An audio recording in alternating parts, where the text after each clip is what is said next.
Hey guys, what is up? My name is Dexteria, and this is everything you need to know in set 13. In this video, we'll go over the new traits and units. Before we start, some things might be changed since this video was made during the second day of the PvE servers, which is the public beta environment. With that in mind, let's start with set 13's Gimmick. Last set, before the game started, we had portals where we voted for the game mode that we wanted to play. In this set, it's different. We start off the game with an encounter, like set 11, but the difference is, between set 11 and now, is that we only have one encounter at the beginning of the game, and that's it. We don't get it throughout the stages. The other gimmick of this set is Evolve, and what Evolve is, at stage 4-6, we have a highlighted square where you could select a certain power up for one of the units that we want to place in this hex. How you do it is just put the unit there and then press Evolve. If we don't want the certain perk that we have, we could just roll it to find different evolves, and each roll costs 1 gold. After the units evolve, you can see in the shop that they have a certain icon on them to indicate that that unit is evolved. In set 13, the UI is changed on the left side, where we can see our items over here instead of items on the bench like last set. The cool thing about this is that we have almost infinite space, so even if we fill up these slots here, it will double extend so we can have more slots on top of that. Another thing to note, which is kind of useless in my opinion, is that you can combine items by just hovering another item with another item. You let go of it, it'll combine the item in your inventory slot. Also, another thing is, if you're scouting for other players, they have the same inventory, so you cannot see items in their bench either.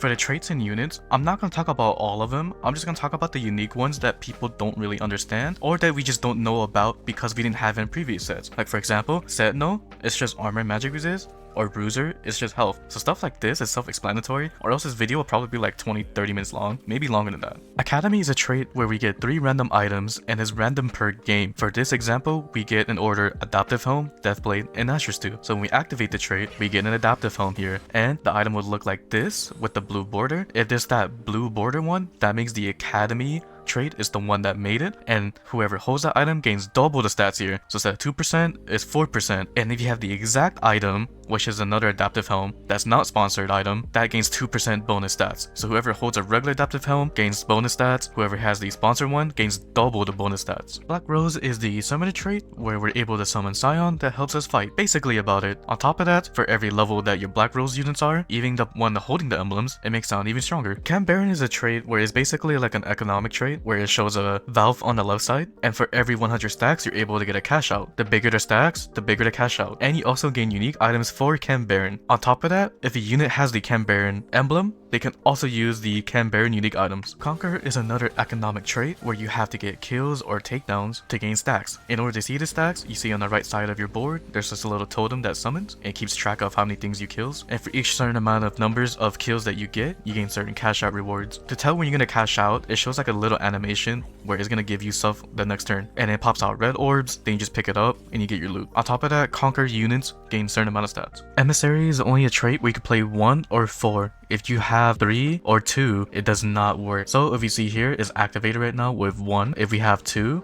it's disabled. Even 3 is also disabled. We have 4, it's enabled.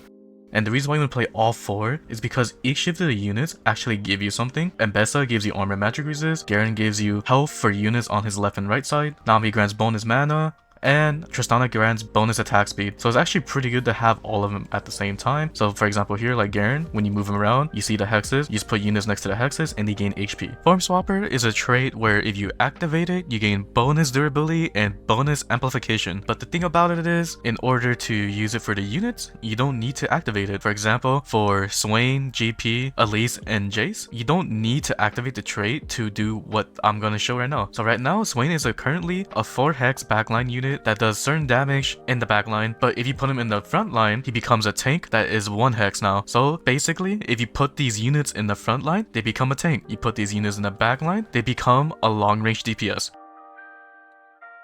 Same thing like the traits, we are just gonna go over the unique or complicated units, or else we'll be stuck here for over 20 minutes. And there are some simple units that are from Arcane unique only, meaning is not in League of Legends, like Steb, who heals your board, or Loris, who just tanks for your team. Another unit from Arcane that we will talk about is Powder, and what she does is she sends a toy monkey that runs towards an enemy and explodes in a 2 hex radius. So not only that is AoE, it also anti-heals. This unit is actually really overkitted, and she's probably gonna be one of the strongest units maybe throughout the whole set. Singh is probably one of the best support units because he would power up one of your units, the one that did the most damage, a lot of attack speed. So this means that that unit that gets this buff from Singh can cast their abilities even faster and more. So Zeri is a pretty interesting unit because she is a unit that doesn't have a mana bar. The way how she would cast her ability is by auto-attacking 3 times, then she can proc her ability. And on top of that, her synergy Fireflight, it allows her to move around the board. Even though she's a ranged unit, she can still move around like an assassin. Twisted Fate throws out 3 different cards. One that restores health, another that does AoE damage, and another one that stuns a unit, and is random throughout the whole board. After Alawi casts her ability, she gains durability, and she drains